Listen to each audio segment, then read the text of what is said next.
తోటల్లా పేలుతూనే ఉన్నాయి. సమయం దొరికితే చాలు ఏకంగా ప్రభుత్వాన్ని ఎరకాటంలో పెట్టాలని బీజేపీ బీఆర్ఎస్లు ప్రయత్నిస్తుంటే బీఆర్ఎస్ పార్టీకి చింత చచ్చినా పులుపు చావలేదని, బీజేపీ పార్టీకి తెలంగాణ ప్రజల పట్ల వారి ఆకాంక్షల పట్ల చిత్తశుద్ధి లేదని, అభివృద్ధిని అడ్డుకునేందుకు కాళ్ళల్లో కట్టె పెడుతున్నారని కాంగ్రెస్ పార్టీ ఎదురుదాడి చేస్తుంది. తాజాగా హనుమకొండ ప్రజాపాలన విజయోత్సవ సభలో సీఎం రేవంత్ రెడ్డి మాట్లాడుతూ దేశంలోని అన్ని రాష్ట్రాలకు ఎయిర్పోర్ట్లు చాలా ఉన్నాయి, కానీ మన తెలంగాణకు ఒక్క ఎయిర్పోర్ట్ మాత్రమే ఉందంటూ వ్యాఖ్యానించారు. కేంద్ర ప్రభుత్వం చొరవ తీసుకుని తెలంగాణకు ఎయిర్పోర్ట్ల విషయంలో న్యాయం చేయాలని డిమాండ్ చేస్తున్నారు. తెలంగాణలో మరిన్ని ఎయిర్పోర్ట్లు తీసుకొచ్చేందుకు రేవంత్ మాస్టర్ ప్లాన్ వేస్తున్నారా? మరో 4 ఎయిర్పోర్ట్లు రానున్నాయా? వస్తే ఏ ప్రాంతాల్లో ఎయిర్పోర్ట్లు వచ్చే అవకాశం ఉంది? ఇదే అంశం గురించి ఈరోజు చర్చను కొనసాగిద్దాం. చర్చలో పాల్గొనేందుకు మనతో సిద్ధంగా ఉన్నారు కాంగ్రెస్ నేత కత్తి వెంకటస్వామి గారు జూమ్ కాల్లో అందుబాటులోకి వస్తారు. అదేవిధంగా బీజేపీ నేత గంగాపురం వెంకటరెడ్డి గారు మనతో జూమ్ కాల్లో అందుబాటులో ఉన్నారు. బీఆర్ఎస్ అధికార ప్రతినిధి వివేక్ పాటిల్ గారు మనతో జూమ్ కాల్లో అందుబాటులోకి వస్తారు. అదేవిధంగా అనలిస్ట్ రాజమౌళి గారు మనతో జూమ్ కాల్లో అందుబాటులో ఉన్నారు. ముందుగా మనం బీజేపీ నేత గంగాపురం వెంకటరెడ్డి గారితో మాట్లాడదాం. వెంకటరెడ్డి గారు నమస్తే సార్. వెంకటరెడ్డి గారు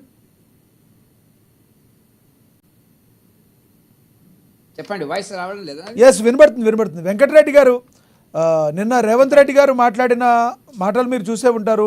ఎయిర్పోర్ట్ల విషయంలో తెలంగాణకి అన్యాయం జరిగింది, పక్కనే పొరుగున ఉన్న ఆంధ్రప్రదేశ్లో 4-5 ఎయిర్పోర్ట్లు పైనే ఉన్నాయి, భారతదేశ వ్యాప్తంగా కూడా ప్రతి రాష్ట్రంలో 4-5 ఎయిర్పోర్ట్లు ఉన్నాయి, కానీ కేవలం ఇక్కడ ఒక ఎయిర్పోర్ట్ మాత్రమే ఉంది. మరి కేంద్రం దీని గురించి ఆలోచించి న్యాయం చేయాలని డిమాండ్ చేస్తున్నారు. మరి రేవంత్ రెడ్డి మాట్లాడిన మాటలని వ్యాఖ్యలు మీరు ఎలా చూస్తారు? ఇప్పుడు ఒకటి లక్ష్మీనాథ్ గారు, లైవ్లో ఉన్న మిత్రులందరూ కూడా నమస్తే. నమస్తే సార్. ఇప్పుడు నిన్న రేవంత్ రెడ్డి గారు అనేక విషయాల గురించి మాట్లాడినాడు. సభ్య సమాజం తల ఉంచుకునేటువంటి పద్ధతి లోపల ఒక గౌరవ ముఖ్యమంత్రికి ఉండేటువంటి హోదాను మరిచి కిషన్ రెడ్డి గారి గురించి వ్యక్తిగత కామెంట్స్ చేయడం అనేటువంటిది ఇది దారుణము. ఆ చర్చకు నేను ఇప్పుడు పోను. కానీ మీరు అడిగినటువంటి చర్చ, ఎందుకంటే రేవంత్ రెడ్డి గారికి మైక్ దొరికితే చాలు కేంద్ర ప్రభుత్వం అన్యాయం చేసింది, ఆ నిధులు ఇవ్వలేదు, ఈ నిధులు ఇవ్వలేదు. ఇవాళ కూడా వేములవాడలో అదే మాట్లాడుతున్నది. ఏం తెచ్చారు, బండి సంజయ్ గారు ఏం తెచ్చారు, కరీంనగర్ నుంచి 2 సార్లు ఎన్నికైతే. కాబట్టి ఇప్పుడు చర్చ అది కాదు. తెలంగాణకు కావలసినటువంటిది ఎయిర్పోర్ట్లు. నాకున్న సమాచారం మేరకు చాలా కాలం నుంచి కూడా గత ప్రభుత్వం బీఆర్ఎస్ గవర్నమెంట్లో కూడా భద్రాద్రి కొత్తగూడెం, ఒకటి జక్రాన్పల్లి నిజామాబాద్ జిల్లా, మహబూబ్ నగర్లో 3 ఎయిర్పోర్ట్లు కావాలని చెప్పి ఆనాటి ప్రభుత్వము కేంద్ర ప్రభుత్వానికి ప్రతిపాదనలు పంపడం అనేటువంటిది మనకు అందరికీ తెలిసినటువంటిది.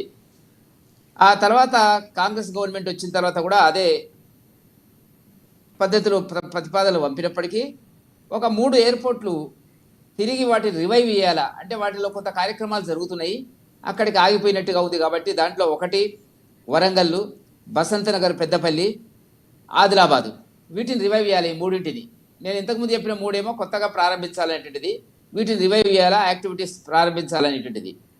అల్టిమేట్గా ఎయిర్పోర్ట్ అథారిటీ ఆఫ్ ఇండియా వాళ్ళు వేసినటువంటి ఒక టెక్నికల్ కమిటీ ఏదైతే ఉందో వీటిల్లో ఏది ఫీజిబిలిటీ ఉండదు. ఎందుకంటే మనం రాష్ట్ర ప్రభుత్వం అనగానే, రేవంత్ రెడ్డి గారు అనగానే రాత్రి పొద్దున్నే ఎయిర్పోర్టు ప్రారంభించబడి అందరికీ తెలిసినటువంటి దానికి కావలసినటువంటి ఇన్ఫ్రాస్ట్రక్చర్ ఏంది, దాని లొకేషన్ ఏంది, ల్యాండ్ ఏంది, భద్రత ఏంది, భూమి స్వాధీనము, సేకరణ, ఇవన్నీ అంశాలు దాంతో కూడుకొని ఉంటాయి. కాబట్టి అక్కడ ఉండేటువంటి రైతులు, వాళ్ళ భూములు, నష్టాలు ఇవన్నిటిని దృష్టిలో పెట్టుకొని వేసినటువంటి ఒక కమిటీ ఇచ్చినటువంటి ప్రతిపాదనల ప్రకారంగా నాకున్న సమాచారం మేరకు ఆదిలాబాద్ ఒకటి, వరంగల్ ఒకటి, జక్రాన్పల్లి అంటే ఆర్మూర్ దగ్గర ఉంటుంది అది, వీటిని సిఫారసు చేసినట్టుగా మనకు ఉన్నటువంటి సమాచారం. మరి దీంట్లో ప్రోగ్రెస్ ఏముంది ఏంటంటే రాష్ట్ర ప్రభుత్వం కేంద్ర ప్రభుత్వంతో, ఎందుకంటే మన తెలుగువాడే ఇప్పుడు సివిల్ ఏవియేషన్ మంత్రి కాబట్టి మనకు సులభమే అవుతుంది. ఆ పద్ధతి లోపల రేవంత్ రెడ్డి గారు మరి ఇంతవరకు అతన్ని కలిసినట్టుగా లేదు. మరి ఆయన, ఎందుకంటే ఆయన కలిస్తే ఆయన పాత టీడీపీ మిత్రుడే, మరి కలిసి ఏం జరుగుతుంది అనేటువంటిది హైదరాబాద్, ఢిల్లీకి చాలాసార్లు వెళ్ళాడు పార్టీ పని మీద. అట్లాగే నాకున్న సమాచారం మేరకు కేంద్ర పౌర విమానయాన శాఖ మంత్రి మన తెలుగువాడైనటువంటి మంత్రి గారిని కలిసినట్టుగా సమాచారం అయితే నాకు లేదు. ఒకవేళ ఉంటే అది నేను సరిదిద్దుకుంటాను, వేరే సంగతి. దాని మీద ఒక చర్చ చేసి ఆయన కూడా ఈ మధ్యన మాట్లాడుతున్నాడు, తెలంగాణలో కూడా కొత్త ఎయిర్పోర్ట్లు పెట్టాలనేటువంటిది నేను మీడియాలో చూశాను. ఆ కోణంలో చర్చించి డెవలప్మెంటల్ యాక్టివిటీస్కి సంబంధించి ప్రధానమంత్రి గారు కానీ లేకపోతే ఆర్థిక మంత్రి గారు కానీ ఆయన ప్రతిపాదనలు ఇవ్వడము, కేంద్ర ప్రభుత్వం ఏ రాష్ట్రానికి తక్కువ ఎక్కువ చేయకుండా అన్ని రాష్ట్రాలను సమానంగా చూసేటువంటిది మోదీ గవర్నమెంట్ కాబట్టి ఆ కోణంలో జరుగుతుంది. దాని మీద విమర్శ కోసమే దాన్ని ఇప్పుడు ఏదో తిట్టాలా కేంద్ర ప్రభుత్వం ఇది చేయలేదు అది చేయలేదు అనేటువంటి దానికోసం వాడుకుంటే ఏం లాభం అనేది. కాబట్టి గౌరవ ముఖ్యమంత్రి వెంకటరామరెడ్డి గారు నిజంగా బీజేపీ కేంద్ర ప్రభుత్వం ఏదైతే ఉందో అన్ని రాష్ట్రాలను సమానంగా చూస్తుందా? గుండె మీద చేసుకు చెప్పాలి ఎవరైనా. తెలంగాణలో చెప్పండి, మీరు చెప్పండి, మీరు ఏదైనా 4 విషయాలు చెప్పండి, దాని మీద నేను మాట్లాడతా, దాని మీద చర్చ పెట్టండి. మొన్న రీసెంట్ గా వరదలు వచ్చినప్పుడు కూడా మనకి కావాల్సినంత సహాయాన్ని తెలంగాణకు అందించలేదు. ఆంధ్రప్రదేశ్లో అంటే ఎన్డీఏ కూటమిలో భాగంగా అందులో ఉంది కాబట్టి వాళ్ళకి చేశారు, మనకి ఎందుకు చేయలేకపోయారు? అదే కదా కాంగ్రెస్ పార్టీ ప్రశ్నించింది కూడా. ఒకటండి, దానికి ఎక్స్పర్ట్ కమిటీ వచ్చింది ఢిల్లీ నుంచి. ప్రతిదాన్ని మనం అనుమానంగా చూస్తే మనం సంసారం చేయలేము లక్ష్మీనాథ్ గారు. ఇప్పుడు ఇక్కడ జరిగిన నష్టాన్ని అక్కడ జరిగిన నష్టాన్ని అంచనా వేసినారు వాళ్ళు. ఎక్స్పర్ట్ కమిటీ సీనియర్ ఐఏఎస్ ఆఫీసర్లు ఎక్స్పర్ట్స్ వచ్చినటువంటిది. అదే మంత్రి వచ్చి పరిశీలించినట్టు, మంత్రి గారు కూడా వచ్చినారు, అది వేరే సంగతి. కేంద్ర మంత్రి గారు కూడా శివరాజ్ పాటిల్ గారు కూడా వచ్చినటువంటి పరిస్థితి. కాబట్టి దానికి రికమెండేషన్ మనం అడుగుతామండి. అడిగేవాడికి పెట్టేవాడు ఎప్పుడు లోకోనే. ఆ ఒక్క కోణమే కాదు, ఒకటే కాదు, బీజేపీ పార్టీ ఏదైతే ప్రాంతాల్లో పరిపాలన చేస్తుందో ఉత్తరాదిలో ఉన్న రాష్ట్రాల్లో డెవలప్మెంట్ ఏంటి, మన దక్షిణాది రాష్ట్రాల్లో ఉన్న డెవలప్మెంట్ ఏంటి? ఆది నుంచి బీజేపీ పార్టీ అప్రతిష్ట మూట కట్టుకుంది. అదే కదా దక్షిణాది అంటే చిన్న చూపని. ఎందుకు దక్షిణాది చిన్న చూపు ఉందండి? దక్షిణాది రాష్ట్రాలే చాలా ఉత్తరాది రాష్ట్రాల కంటే అడ్వాన్స్ ఉన్నాయి. కేరళ ఉంది, తమిళనాడు ఉంది, ఆంధ్ర, తెలంగాణ ఉంది. జీడిపిలో తెలంగాణ ఫాస్ట్ ఉన్నది. మీరు అట్లా ఎట్లంటారు? కాదనడానికి వీల్లేదు కదా. పర్ క్యాపిటల్ ఇన్కమ్లో కూడా తెలంగాణ చాలా ఫాస్ట్ ఉన్నది. ఆ రకంగానేటువంటి కోణం కాదు. ఇప్పుడు ఎన్నికల ప్రతిది కూడా రాజకీయ ప్రయోజనాల కోసం, సీట్ల కోసం బురదల్లడం అనేటువంటిది కాదు. ఇప్పుడు బీజేపీ ప్రభుత్వం పాలిస్తున్నది వాజ్పేయి గారి కాలం వదిలేస్తే ఇప్పుడు ఇది 10 సంవత్సరాలు గడిచిన మాట వాస్తవము. 50 సంవత్సరాలు మొత్తం దేశాన్ని పాలించినటువంటిది కాంగ్రెస్ ప్రభుత్వమే. రాష్ట్రాన్ని పాలించింది, దేశంలో చాలా సంవత్సరాలు పాలించినటువంటిది. కాబట్టి కేంద్ర రాష్ట్ర ప్రభుత్వాల మధ్యన ఉండేటువంటి సంబంధాలను ఏదైనా ఒక ప్రభుత్వం అండి, అది కేంద్ర ప్రభుత్వం కానీ రాష్ట్ర ప్రభుత్వం కానీ ఇక్కడ ఏదైనా భారత ప్రభుత్వం కాబట్టి ఒక ప్రాంతం పట్ల ఒక రకమైన సవతి తల్లి ప్రేమ ఉంటుందని చెప్పి అనుకోవడం లేదు. మోదీ గారి కాలంలో అది లేనేలేదు. ఏది అడిగినా ఇస్తున్నారు కదా. ఇప్పుడు మనకు వచ్చినారు కదా 25,000 కోట్ల రూపాయల RRR అనేటువంటిది శాంక్షన్ అయింది కదా మనకు. రకరకాల గతంలో కూడా కాంగ్రెస్ పీరియడ్ లో కూడా మంచి ఎయిర్పోర్ట్ వచ్చింది కదా, ఔటర్ రింగ్ రోడ్ వచ్చింది కదా, ఏ ప్రభుత్వం ఉండదు కాక. కాబట్టి ఇది విమర్శల కోసం, రాజకీయ ప్రయోజనాల కోసం చేసేటువంటి అర్థం ఉండదని చెప్పి నేను భావిస్తున్నాను. రైట్ వెంకటరెడ్డి గారు, మళ్ళీ వస్తాం మీ దగ్గరికి. మనతోటి కాంగ్రెస్ నేత కత్తి వెంకటస్వామి గారు ఉన్నారు, ఆయనతో మాట్లాడదాం. వెంకటస్వామి గారు నమస్తే సార్. వెంకటస్వామి గారు, పక్క రాష్ట్రాలతో పోలిస్తే, అదేవిధంగా భారతదేశంలో అన్ని రాష్ట్రాలతో పోలిస్తే తెలంగాణలో ఎయిర్పోర్ట్లు ఫెసిలిటీస్ మనకి తక్కువ ఉన్నాయి. ఒక్క శంషాబాద్ ఎయిర్పోర్టు, ఇంటర్నేషనల్ ఎయిర్పోర్ట్ తప్పితే ఇంకెక్కడ కూడా లేవు. మిగతా ప్రాంతాలు కూడా సమానంగా అభివృద్ధి చెందాలి కాబట్టి ఎయిర్పోర్ట్లు తీసుకొచ్చే ప్రయత్నంలో భాగంగా కేంద్ర ప్రభుత్వ సపోర్ట్ కావాలని మరి రేవంత్ రెడ్డి గారు చెప్పడం జరిగింది. అయితే ఇదే రేవంత్ రెడ్డి గారు గతంలో ఎన్నికల టైంలో ఆయన క్యాంపెయినింగ్కి వెళ్ళినప్పుడు మన సొంత నిధులతో అయినా మనం ఎయిర్పోర్ట్లు డెవలప్ చేసుకుందామని చెప్పి ఆదిలాబాద్ వెళ్ళినప్పుడు మనం మాట్లాడిన మాటలు కూడా మనం చూడొచ్చు. ఎలా చూడాలి ఈ 2 స్టేట్మెంట్లు మనం? అంటే ఇప్పుడు ఇక్కడ 2 విషయాలు ఉన్నాయండి. గతంలో ఎయిర్పోర్ట్స్ రాకపోవడానికి తెలంగాణ ప్రాంతము ఆంధ్రప్రదేశ్గా ఉన్నప్పుడు ఒక అప్పుడున్నటువంటి తెలంగాణ ప్రాంతంలో ఎయిర్పోర్ట్స్ రాకపోవడానికి ప్రధాన కారణం అది కాంగ్రెస్ అయి ఉండొచ్చు, తెలుగుదేశం అయి ఉండొచ్చు. తెలుగుదేశం ఇక్కడ 16 సంవత్సరాలు దాదాపుగా ఉన్నారు. అలాగే కాంగ్రెస్ కూడా చాలా కాలం ఉంది. ఈ 2 టైంలో తెలంగాణ పట్ల వివక్ష జరిగింది. దానికే కదా తెలంగాణ ఉద్యమం వచ్చింది. సో తెలంగాణ వచ్చిన తర్వాత, తెలంగాణ రాష్ట్రం ఏర్పడిన తర్వాత ఎయిర్పోర్ట్స్ విషయంలో, డెవలప్మెంట్ విషయంలో, మిగతా ఇతరత్ర విషయంలో టీఆర్ఎస్ ఏదైతే ఇనిషియేషన్ తీసుకోవాలనో, ఎంతైతే శ్రద్ధ తీసుకోవాలో అంత తీసుకోకపోవడం వల్ల మనకు కొంత నష్టం జరిగింది. అంతకు ముందు ఉన్నటువంటి నార్మ్స్ కూడా కొంత నష్టం చేసినాయి. ఇప్పుడు ఎయిర్పోర్ట్ 300 కిలోమీటర్స్ ఎయిర్వేలో ఉండకూడదు దగ్గరలో అనేది జిఎంఆర్కి ఇచ్చినటువంటి ఏదైతే అగ్రిమెంట్ ఏది ఉందో, కేంద్ర ప్రభుత్వం ఇచ్చినటువంటి అగ్రిమెంట్ ఏది ఉందో అది మనకు ఒక అశనిపాతంగా మారింది. సో దాన్ని ఇప్పుడు ఓవర్కమ్ చేసుకోవాలనేటువంటిది ముఖ్యమంత్రి గారి యొక్క ఉద్దేశం. దానికోసమనే వరంగల్ అనేటువంటి ముందు క్లియర్ చేయాలి. ఎందుకంటే హైదరాబాద్ తర్వాత ఉన్నటువంటి పెద్ద నగరం వరంగల్ కాబట్టి. సో వరంగల్లో ఎయిర్పోర్ట్ అనేటువంటిది కొంత క్లారిటీ, అంటే ఎప్పటి నుంచో ఉన్నటువంటిదే కాబట్టి అది తొందరగానే అయిపోయే అవకాశం ఉంది. ఇంకా ఆదిలాబాద్ జిల్లాకు సంబంధించి, కరీంనగర్ జిల్లాకు సంబంధించి, అట్లాగే మహబూబ్నగర్ జిల్లాకు సంబంధించి ఈ 4-5 ప్రాంతాలలో మనం ఎయిర్పోర్ట్స్ యొక్క అవసరం ఉంది. ఇప్పుడు నేను మహబూబ్నగర్ లో ఎయిర్పోర్ట్ వస్తే not only for the useful of Telangana, it is useful for the Rayalaseema ప్రాంతానికి కూడా అది ఉపయోగకరంగా ఉంటుంది. కర్నూలుకు దగ్గరగా ఉంటాం కాబట్టి. అవును. సో ఇది కేవలం తెలంగాణకు వస్తే తెలంగాణ ఒక్కటానికి ఉపయోగం, చుట్టూ ఉన్నటువంటి ఏదైతే ప్రాంతాలు ఉన్నాయో వాటికి కూడా ఉపయోగపడతాయి తప్పనిసరిగా. సో ఆదిలాబాద్ లో వచ్చింది అనుకోండి, మహారాష్ట్ర బార్డర్ లో ఉన్నటువంటి వాళ్ళకు కూడా ఉపయోగపడుతుంది. సో ఇలా ఉన్నటువంటి పరిస్థితిలో మరొక విజన్ తోటి, అంటే 4 ఎయిర్పోర్ట్స్ అనేటువంటి విషయం ఏదైతుందో అదొక విజన్ డెవలప్మెంట్ కి అవకాశం ఉంటది. సో ఆ ఉద్దేశంతో వారు చెప్తున్నారు. దాంట్లో అసలు కాంట్రవర్సీ లేదు. దాన్ని ఎందుకు కాంట్రవర్సీ చేస్తున్నారో నాకు అర్థం కాలేదు. కేంద్ర ప్రభుత్వమే ఇవ్వాల్సింది, కేంద్ర ప్రభుత్వమే శాంక్షన్ ఇవ్వాలి. అది ఎక్స్పర్ట్ కమిటీ వస్తుంది. ఇదంతా కూడా ప్రాసెస్. వెంకరెడ్డి గారు చెప్పినట్టుగా ఎక్స్పర్ట్ కమిటీ రావాలి, దాన్నంతా చూడాలి, ఇదంతా కూడా ప్రాసెస్. బట్ ఆ ప్రాసెస్ కి ఇనిషియేషన్ అనేటువంటిది అప్పీల్ మీద నుంచి పెడుతున్నామండి. ఇప్పుడు తెలంగాణ నుంచి అప్పీల్, తెలంగాణ ముఖ్యమంత్రిగా రేవంత్ రెడ్డి గారు, కాంగ్రెస్ ప్రభుత్వం ఒక అప్పీల్ పెడుతుంది. కేంద్ర ప్రభుత్వం వివక్ష గురి కాకుండా, వివక్ష చెప్పకుండా తెలంగాణ ప్రాంతం పట్ల చిత్తశుద్ధి ఉన్నట్టు ఉంటే డెఫినెట్ గా వాటికి అవకాశం ఇస్తుంది, వాటి పరిశీలన చేస్తుంది, వాటికి సంబంధించినటువంటి వ్యవహారం ముందుకు వెళ్తుందని మేము ఆశిస్తున్నాము. వెంకరెడ్డి గారు ఒక మాట చెప్పినారు, ఏది aviation minister is from Andhra Pradesh, Telugu వాడే కాబట్టి మనకు లాభం జరగవచ్చు అంటే భాష కమ్యూనికేషన్ ఏమన్నా మంచి జరుగుతుంది. కానీ మోడీ గారు పైనుంచి ఒప్పుకుంది, అమిత్ షా గారు ఒప్పుకోనటువంటిది మిత్రద్వయం ఉన్నది కదా, అక్కడ ఉన్న వాళ్ళు ఒప్పుకోకుండా నడవే కదా పనులు. కాబట్టి కేంద్ర ప్రభుత్వమే ఓవరాల్ గా తెలంగాణ ప్రాంత యొక్క అభివృద్ధిని దృష్టిలో పెట్టుకొని మాట్లాడాలి. ఇప్పటిదాకా కేంద్ర ప్రభుత్వం 10 ఏళ్లలో వెంకటస్వామి గారు కాజీపేట కోల్ ఫ్యాక్టరీని మాకు వరంగల్ కి అన్యాయం చేసినది. ఐటీఐఆర్ వచ్చినటువంటి మేడ్చల్ రావాల్సినటువంటి, ఇక్కడ ఉన్నటువంటి దీన్ని ఆ జిల్లాలో రావాల్సినటువంటి దాన్ని అది ఎగనామం పెట్టినారు. సో ఇవన్నీ కూడా ఏంటంటే తెలంగాణ పట్ల వివక్ష చూపుతుంది కేంద్ర ప్రభుత్వము అనేటువంటి ఒక అపవాదం వాళ్ళు మూట కట్టుకున్నారు. సో వాళ్ళు అది విమర్శ చేసుకోవాలి, వాళ్ళు ఆత్మవిమర్శ చేసుకోవాలా. సో మనకు పసుపు బోర్డు ఇక్కడ పెడతామన్నారు, ఇప్పటిదాకా దానికి సంబంధించినటువంటి అడుగులు ఏదో పైకి చెప్పడమే తప్ప అడుగు పడతలేదు.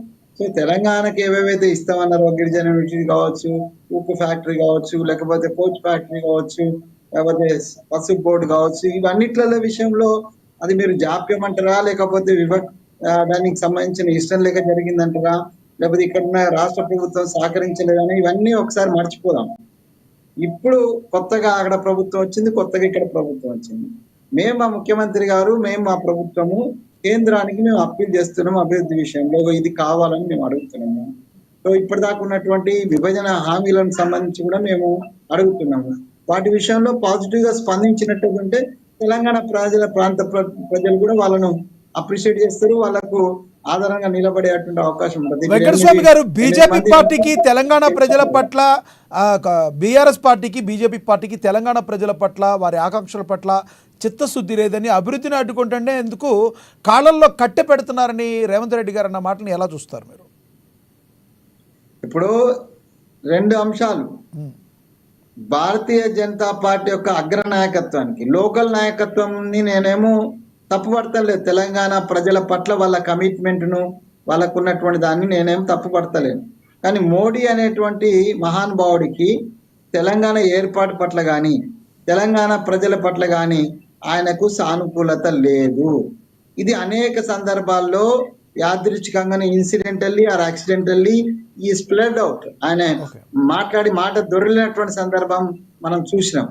అవన్నిటి డీటెయిల్స్ ఒక్కొక్కటి నేను చూపించగలుగుతా. మోడీకి తెలంగాణ ఏర్పడమే ఇష్టం లేదు.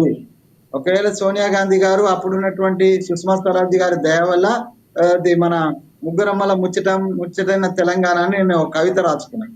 సో ముగ్గురమ్మల ముచ్చటైన తెలంగాణ ఏంటంటే, ఆ రోజు ఉన్నటువంటి సోనియా గాంధీ గారు, సుష్మా స్వరాజ్ గారు, మీరా కుమార్ గారు లేకపోతే ఇలా తెలంగాణ రాకపోయేది. ఈ బీజేపీ వచ్చిన తర్వాత తెలంగాణకు గుండు సున్నా పెట్టేది. కాబట్టి మన అదృష్టం, తెలంగాణ ప్రజల అదృష్టం, పోరాట యోధులైనట్టు మాలాంటి వాళ్ళ యొక్క అదృష్టం కొద్దీ తెలంగాణ వచ్చింది. సో దాంట్లో అందరి యోగదానం ఉన్నది, ఎవరొకరు క్లెయిమ్ చేసుకోవడానికి లేదు. అది కేసీఆర్ గారిది ఉంది, మాలాంటి వాళ్ళది ఉన్నది, వెంకరెడ్డి గారు లాంటి ఉన్నది, భారతీయ జనతా పార్టీగా ఉన్నది, వివిధ పార్టీలు 34 పార్టీలు మనకు సహకరించాయి. సో అందరికి మనం ధన్యవాదాలు చెప్పాల్సిందే. అందరి పట్ల మనం ఆ ఉద్యమానికి సంబంధించి లేకపోతే ఆ తెలంగాణ ఏర్పాటు పట్ల వాళ్ళ గౌరవాన్ని వాళ్ళకి ఇవ్వాల్సిందే. సో నేనేమంటానంటే మోడీ గారికి వ్యక్తిగతంగా తెలంగాణ పట్ల ఎక్కడో వివక్ష ఉంది. దాని కారణంగానే ఆయన చాలా సందర్భాల్లో మనకు అది టిఆర్ఎస్ ఉన్నప్పుడు కూడా సహకరించలే, ఇప్పుడు మేము వచ్చిన తర్వాత కూడా సహకరించడా అనేటువంటిది ఈ 1 year లో, ఈ 11 నెలల్లో ఇప్పుడేం తెలుస్తుంది. కొన్ని ప్రపోజల్ పోతే మొన్న వెంకరెడ్డి గారు అన్నట్టు కరెక్టే, నితిన్ గడ్కరీ గారు కొంత సానుకూలంగా ఉంటారు కాబట్టి ఆయన మన పక్క బిడ్డనే కాబట్టి కొంత ఈ హైవేస్ లో దీంట్లో మనకు రైట్. పాజిటివ్ వచ్చింది అనేటువంటిది చాలా స్పష్టము. సో అదే విధంగా పాజిటివిటీని కొనసాగించినట్టుంటే ఈ ప్రజల పట్ల వివక్ష లేదు అని. వివక్ష చూపినప్పటికీ గత 10 ఏళ్లలో వివక్ష చూపినప్పటికీ ఇలా 8 మంది ఎంపీలను గెలిపించినటువంటి ఈ తెలంగాణ ప్రజలు అంటే దాదాపు 50% ఎంపీలు మీరు గెలుచుకొని ఉన్నారు కాబట్టి ఎంత బాధ్యత ఉంటుందో ఒకసారి భారతీయ జనతా పార్టీ రైట్. వాళ్ళ మీద, వాళ్ళ భుజస్కంధాల మీద తెలంగాణ ప్రాంత యొక్క అభివృద్ధి పట్ల ఎంత బాధ్యత ఉన్నదని ఆ ఎంపీలు కానీ పార్టీ కానీ రియలైజ్ అయితే, కిషన్ రెడ్డి గారితో సహా అందరు రియలైజ్ అయితే మంచిది. కావాలని వాళ్ళు సానుకూలంగా ఉండాలని నేను తెలంగాణ ప్రజల పక్ష తెలంగాణ ఉద్యమ బిడ్డగా నేను వాళ్ళని అప్పీల్ చేస్తున్నా. డిమాండ్ కంటే ఎక్కువ అప్పీల్ చేస్తున్నా. Because they are in the power, that's why they should do in a positive way. And మేము కాంగ్రెస్ అనగానే డిమాండ్ చేస్తుంది అని నెగిటివ్ గా చూడాల్సిన అక్కర్లే. తెలంగాణ ప్రాంత ప్రజల యొక్క ప్రయోజనాలను దృష్టిలో పెట్టుకొని ఈ తెలంగాణ ప్రాంతంలో ఉన్న బీజేపీ ఎంపీలు వ్యవహరించాలనేటువంటిది నేను అప్పీల్ చేస్తున్నా. కేంద్ర మంత్రిగా ఉన్నటువంటి 2 బిడ్డలు ఉన్నారు. ఒకరు దక్షిణ తెలంగాణలో, ఉత్తర తెలంగాణ ఉన్నారు. 2 ఉత్తర తెలంగాణలో ఒకరు, దక్షిణ తెలంగాణలో ఒకరు. దత్త తీసుకోండి, డెవలప్మెంట్ గా ముందుకు రండి, ప్రజలు మిమ్మల్ని ఆశీర్వదిస్తారు, తర్వాత ఆదరిస్తారు తప్పని. రైట్. మళ్ళీ వస్తాను సార్ మీ దగ్గరికి వెంకటస్వామి గారు. మనతోటి బీఆర్ఎస్ అధికార ప్రతినిధి వివేక్ పాటిల్ గారు ఉన్నారు, ఆయనతో మాట్లాడదాం. వివేక్ పాటిల్ గారు నమస్తే అండి. నమస్తే అండి. ప్యానెల్లో ఉన్నటువంటి మిత్రులందరికీ నమస్కారాలు, అన్నలందరికీ ఉద్యమాభివందనాలు అన్నగారు. గత 10 సంవత్సరాల పాలనలో ఎందుకు తెలంగాణలో మరో కొన్ని ఎయిర్పోర్ట్లు తీసుకురావడానికి మీ ప్రభుత్వం కృషి చేయలేదు అంటే మీరు ఏం చెప్తారు?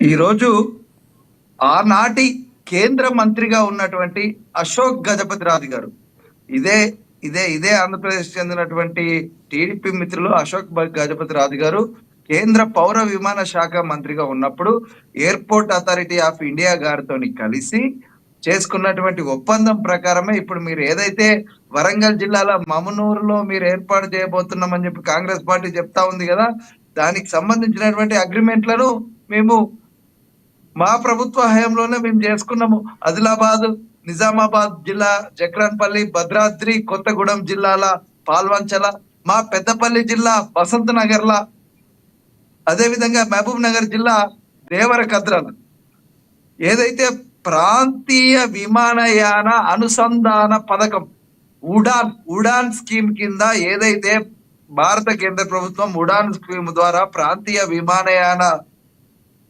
అనుబంధ పథకం ప్రవేశపెట్టిందో ఆ అనుసంధాన పథకం ప్రకారం ఉడాన్ స్కీమ్ ద్వారా ఆ స్కీమ్ లో మా ప్రాంతంలో ఉన్నటువంటి ఈ 5 ఎయిర్పోర్ట్ల నిర్మాణం చేపట్టాలి అని చెప్పి 5 ఎయిర్పోర్ట్లకు సంబంధించి ఆదిలాబాద్, నిజామాబాద్, భద్రాద్రి కొత్తగూడెం, పెద్దపల్లి జిల్లా బసంత్ నగర్ ఈ ప్రాంతాలలో ఖచ్చితంగా కూడా మీరు ఎయిర్పోర్ట్ల నిర్మాణం చేపట్టాలని చెప్పి వాటికి సంబంధించి అగ్రిమెంట్ చేసుకోవడం జరిగింది. ఇప్పుడు ఏదైతే మీరు మమనూరు ఎయిర్పోర్ట్ గురించి చెప్తా ఉన్నారో, మమనూరు ఎయిర్పోర్ట్ అనేది వరంగల్ విమానాశ్రయము ఆల్రెడీ ఉన్నటువంటి పాత విమానాశ్రయమే, చాలా పెద్ద విమానాశ్రయం, భారతదేశంలో చాలా రకాల సేవలు అందించినటువంటి విమానాశ్రయం. అది 1900 దాదాపు 80వ దశకంలో అది మూతపడ్డది. దీన్ని ఏర్పాటు చేసింది ఈ భారతదేశ ప్రభుత్వం కాదు, నిజాం కాలంలోనే 1930లోనే మరి ఇక్కడ ఈ ఎయిర్పోర్ట్ ని ఏర్పాటు చేయడం జరిగింది. వరంగల్ నగరంలో ఉన్నటువంటి ఎయిర్పోర్టు ఆ రోజులలో భారతదేశంలోనే ఉన్నటువంటి అతిపెద్ద ఎయిర్పోర్ట్ అది. ఈరోజు ఏదన్నా ఎయిర్పోర్ట్ నిర్మాణం జరగాలంటే అప్పటి మీ కాంగ్రెస్ ప్రభుత్వమే చేసుకున్నటువంటి నియామకాలు ఏమని పెట్టుకున్నారు. ఒక రూల్, ఒక ఎయిర్పోర్ట్ కి మరొక ఎయిర్పోర్ట్ కి మధ్య దూరం 150 కిలోమీటర్ల లోపు ఇంకొక విమానాశ్రయాన్ని మేము నిర్మించము అని చెప్పి అప్పటి కాంగ్రెస్ ప్రభుత్వమే వాళ్ళతోని జిఎంఆర్ కంపెనీతోని ఒప్పందం చేసుకుంది. ఇప్పుడు ఆ ఒప్పందాన్ని జిఎంఆర్ సడలించింది. అదే విధంగా మరి 5 ఎయిర్పోర్ట్లలో కూడా నిర్మాణాలు జరగాల్సిన అవసరం ఉంది. ఈ రోజు నేను ఒక ఎగ్జాంపుల్ చెప్తాను. శంషాబాద్ లో ఉన్నటువంటి ఎయిర్పోర్ట్ కి ఈ ప్రాంతం నుండి ప్రయాణం చేయాలంటే, మా పెద్దపల్లి నుండి ప్రయాణం చేయాలంటే, ఆదిలాబాద్ నుండి ప్రయాణం చేయాలంటే, మరొక ప్రాంతం నుండి ప్రయాణం చేయాలంటే 5 గంటల జర్నీ ఎయిర్పోర్ట్ వరకు పట్టే పరిస్థితే ఉన్నది. ఢిల్లీ నుండి దుబాయ్ పోయినా గంటన్నరనే పడుతుంది. కానీ మేము ఇక్కడ నుండి అక్కడ ఎయిర్పోర్ట్ దాకా వెళ్ళడానికి మాకు పట్టే సమయం దాదాపుగా 5 గంటల సమయం పడతా ఉంది. కాబట్టి ఖచ్చితంగా ఈ మహారాష్ట్ర బార్డర్ లో ఉన్నటువంటి ప్రజలు కావచ్చు, పక్క రాష్ట్రాలకు బార్డర్ లో ఉన్నటువంటి ప్రజలందరూ కూడా విమాన సదుపాయం ఉన్నప్పటికీ కూడా మేము ఎయిర్పోర్ట్ కి వెళ్ళి మా ప్రాంతానికి రావడానికి ఎంత సమయం అయితే పడుతుందో అదే సమయంలో మేము నేరుగా రైలు మార్గంలోనో రోడ్డు మార్గంలోనో వెళ్ళిపోతా ఉన్నాం. కాబట్టి ఈ విమానయాన కేంద్రాలు అనేటివి టైర్ 2 సిటీలకు, టైర్ 3 సిటీలకు కూడా విస్తరించాలని చెప్పి, రాష్ట్రం అంతటా ఎయిర్పోర్ట్లు ఉండాలని చెప్పి మా బీఆర్ఎస్ ప్రభుత్వము ఆనాడు 5 ఎయిర్పోర్ట్ల నిర్మాణం కోసం ఒప్పందాలు చేసుకుంది. ఇప్పుడు ఇందాక అన్నగారు మరి ఎట్లెట్లనో ఒప్పుకున్నారు నాకు తెలియదు, కత్తి వెంకట స్వామి అన్నగారు. ఆనాడు కూడా ఈ భారతీయ జనతా పార్టీ ప్రభుత్వము మా బీఆర్ఎస్ పార్టీకి సహకరించలేదు అన్న మాటను మరి ఇంతకు ముందే మాట్లాడినటువంటి కత్తి వెంకట స్వామి అన్న గారు తన నోటి ద్వారానే, తన వాక్యాలనే తెలియజేశారు. ఎప్పటికీ ఈరోజు సౌత్ ఇండియాలా, ఈ భారతదేశంలో అత్యధికంగా అభివృద్ధి రేటును పెట్టుకొని ఈరోజు తలసరి ఆదాయంలో కావచ్చు, అభివృద్ధిలో కావచ్చు, ప్రతి అంశంలో కూడా, ప్రతి సూచిలో కూడా మొదటి స్థానంలోకి దూసుకెళ్ళినటువంటి తెలంగాణను మరి అభివృద్ధిని అడ్డుకునే ప్రయత్నం చేశారు. ఈరోజు చెప్పండి, అప్పుల్లో కూడా ఈ రోజు విస్తీర్ణం దృష్ట్యా, ఇచ్చినటువంటి పథకాల దృష్ట్యా మిగతా రాష్ట్రాలతో పోల్చుకున్నటువంటి అప్పులను చూడండి. ఈ రోజు ఉమ్మడి ఆంధ్రప్రదేశ్ నుండి తెలంగాణ రాష్ట్రం విడిపోయే నాటికే తెలంగాణ రాష్ట్రం 57,000 కోట్ల అప్పుల్లో ఉన్నది. నిజం కదా? ఎందుకు మసుబూరి మారేడుకాయ చేసి మిగులు రాష్ట్రం తెలంగాణ రాష్ట్రం ఏర్పాటయ్యేసరికి మిగులు రాష్ట్రం ఆ రోజు వివేక్ నువ్వు ఒకసారి కేసీఆర్ గారి స్టేట్మెంట్ చూడాలి. ఆ రోజు ఏం చెప్పినారు? తెలంగాణ రాష్ట్రం విడిపోయినాడు, ధనిక రాష్ట్రం, మాకు మీరు ఏమి ఇవ్వాల్సి అక్కర్లో మీ ప్రేమ ఉంటే చాలని చెప్పిండు కేసీఆర్. అందుకే కదా ఈ రోజు తెలంగాణ రాష్ట్రాన్ని ధనిక రాష్ట్రం అని చెప్పి ఈ రోజు ప్రతి దగ్గర కూడా తెలంగాణ రాష్ట్రంలో అప్పులు పుట్టే విధంగా మేము చేస్తే హైడ్రా పేరుతోని భయభ్రాంతులకు గురి చేసి ఈ రోజు ప్రతి రంగాన్ని కుదేల్చేస్తుంది ఈ కాంగ్రెస్ పార్టీ ప్రభుత్వము. దానికి సహకరించినటువంటి దొరతనాన్ని మీకు చెప్పండి.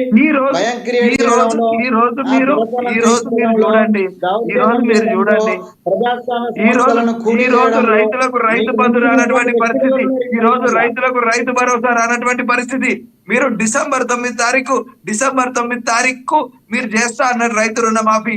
ఈ రోజు రేపు మాపు అయితే మళ్ళీ డిసెంబర్ వస్తుంది. మీరు అధికారంలోకి వచ్చి సక్సెస్ఫుల్ గా 1 సంవత్సర కాలం పూర్తి చేసుకున్నటువంటి విజయోత్సవాలు చేస్తున్నారు. మీరు చేయాల్సిన విజయోత్సవాలు కాదు, 100% మీరు ఫెయిల్ అయ్యారు. ఈ రోజు ఈ తెలంగాణ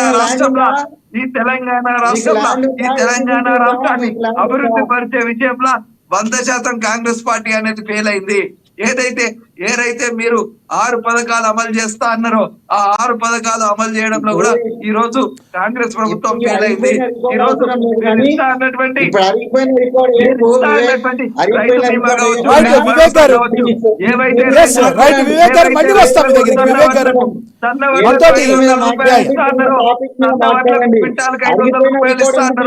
500 రూపాయలు కూడా ఇవ్వనటువంటి పరిస్థితి. ఈ రోజు రైతు పండించే ప్రతి పంటకు 500 బోనస్ ఇస్తా అన్నటువంటి మీరు కేవలం సన్నాలకు ఇస్తా అని చెప్పి కొర్రి పెట్టారు.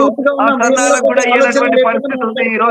ఈ రోజు ఆలోచనతో మాట్లాడండి. తెలంగాణ రాష్ట్రంలో యంగ్స్టర్స్ అభివృద్ధి అనేది యంగ్స్టర్స్ కుంటుపడడానికి ప్రధాన idea. కారణం కొద్దిగా ఈ రోజు mind Yes, Congress party, Vivek గారు మళ్ళీ ఈ రోజు వస్తాం మీ కాంగ్రెస్ దగ్గరికి. పార్టీ ఎస్ యొక్క వివేక్ గారు, విధానాల వల్ల ఎస్ ఈ రోజు మళ్ళీ టాపిక్ హైదరాబాద్ డైవర్ట్ అవుతుంది. కంపెనీలు వివేక్ గారు రావట్లేదు. మళ్ళీ వస్తాం మీ ఈ దగ్గరికి. రోజు మనతోటి హైదరాబాద్ రాజకీయ కంపెనీలు విశ్లేషకులు రావట్లేదు. ఈ రోజు రాజమౌళి గారు ఉన్నారు. హైదరాబాద్ ఎస్ ఎస్ హైడ్రా మీకు పేరుతోని రావట్లేదు. సామాన్య వివేక్ గారు జనాలను సమయం భయపెడతా పాటించండి, ఉన్నారు. ప్లీజ్. ఈ రోజు హైడ్రా పేరుతోని సామాన్య జనాలను భయపెడతా ఉన్నారు. మీరు మ్యూజిక్ బ్యూటిఫికేషన్ చేస్తా అంటున్నారు. మీరు చేసే కాదు. వివేక్ గారు మళ్ళీ వస్తాం మీ దగ్గరికి. ఎస్ ఎస్ వివేక్ గారు, వెంకటస్వామి గారు మళ్ళీ వస్తారు. మళ్ళీ మాట్లాడదాం. వెంకటస్వామి గారు, వివేక్ గారు, మనతోటి రాజమౌళి గారు ఉన్నారు, రాజకీయ విశ్లేషకులు ఆయనతో మాట్లాడారు. ఆయన తీసుకుందాం. రాజకీయ విశ్లేషకులు వెంకటస్వామి గారిని తీసుకుందాం. వెంకటస్వామి గారు ఆగండి. రాజకీయ విశ్లేషకులు రాజమౌళి గారు మరి ఆయనతో మాట్లాడదాం.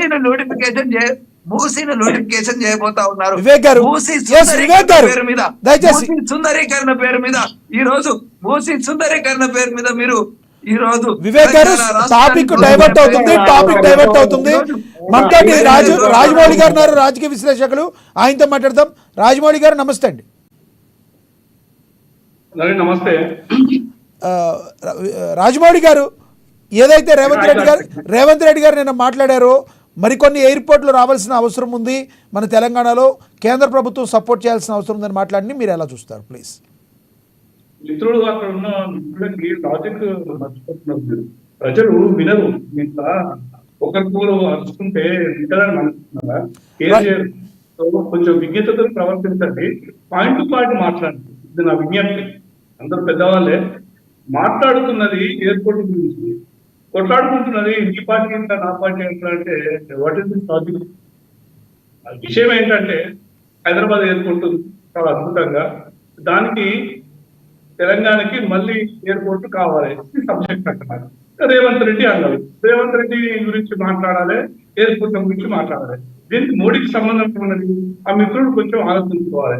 ఈయన మన బీఆర్ఎస్ నాయకుడు అదే అంటున్నాడు, వాళ్ళని విమర్శిస్తున్నాడు. దానికి ఇక్కడ లాజిక్ ఏంటి? లాజిక్ నీ దగ్గర ఉన్న పాయింట్ ని కూలంకుషంగా చర్చించి అది ఎంతవరకు ప్రజలకు హెల్ప్ఫుల్ అవుతుంది, ప్రభుత్వం మనం ఏం సూచన చేస్తున్నాం అనేది చాలా ఇంపార్టెంట్. ఆల్రెడీ మామూలు ఎయిర్పోర్ట్ ఉంది, అది 150 కిలోమీటర్ల లోపల ఉంది. దాంతో అసలు యూస్ఫుల్ కాదా అన్నది ఆలోచిస్తున్నాం. అయినా కూడా క్రౌడ్ ఎక్కువబడుతుంది. అది ఇంటర్నేషనల్ ఎయిర్పోర్ట్ అయితే కాదు, అది దేశీయ విమానమే.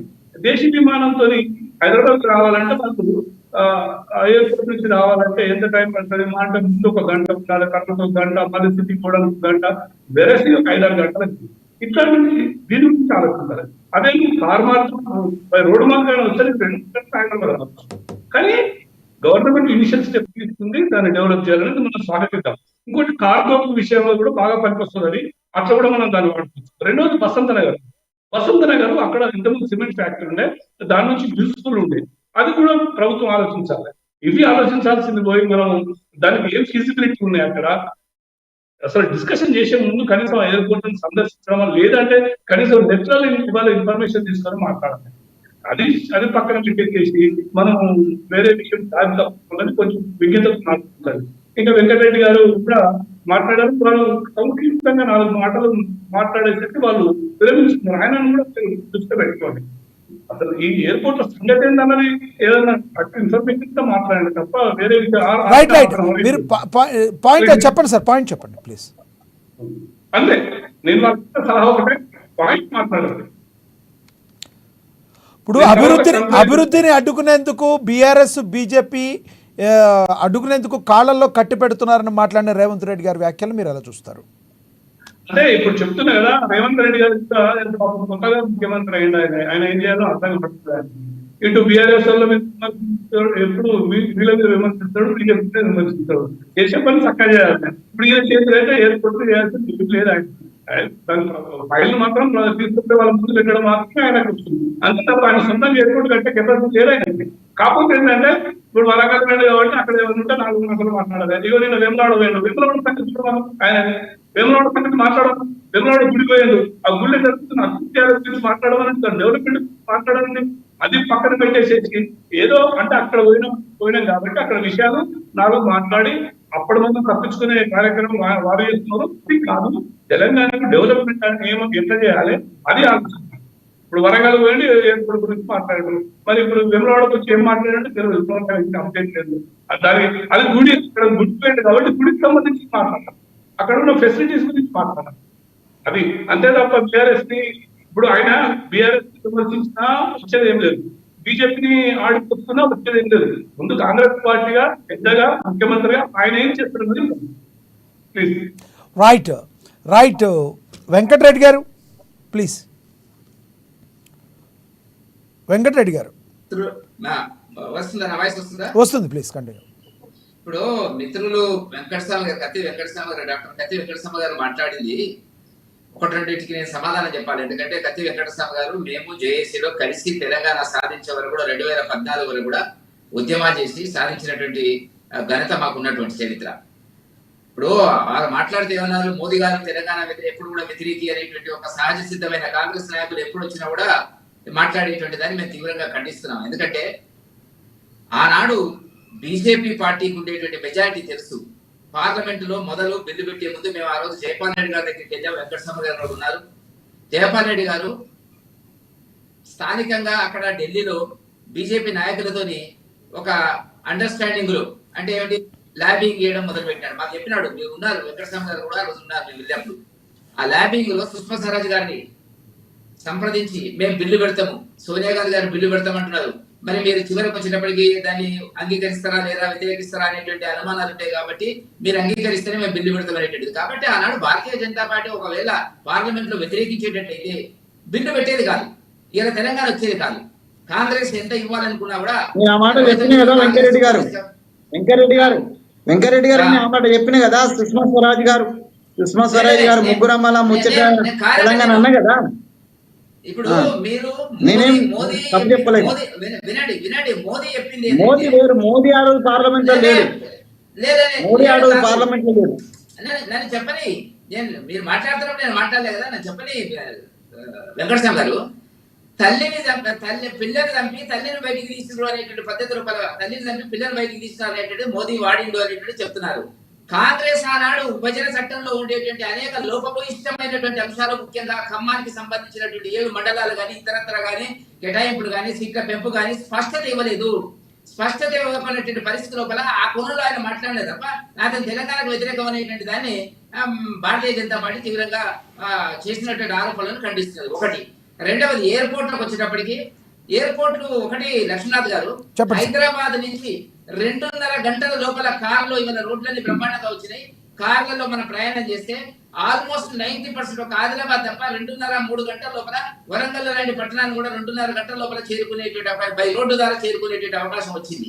కాబట్టి వల్ల దానికి వైబిలిటీ ఎంత, అక్కడ ఉండేటి సాయిల్ టెస్టింగ్ ఎంత, అక్కడ ఉండేటువంటి ట్రాఫిక్ ఏంది, ఏ ప్రాంతాలకు ఉపయోగపడుతుంది అనేటువంటి అంశంలో భవిష్యత్తులో చాలా అవసరం కావచ్చు. ఎందుకంటే డెవలప్మెంట్ జరిగిన తర్వాత చాలా మంది ఎయిర్ ట్రాఫిక్ ద్వారా వెళ్ళేటువంటి అవకాశం ఉంటుంది. కాబట్టి ఇప్పుడేదో జరిగిపోయినట్టుగా, ఇప్పుడేదో ఇయ్యనట్టుగా కేంద్ర ప్రభుత్వం ఈ విషయం లోపల అనేక రకాలైనటువంటి అసమానతలు చేస్తున్నట్టుగా, ఇతర రాష్ట్రాలకు ఇస్తున్నట్టుగా అనేటువంటి దాని కాదు.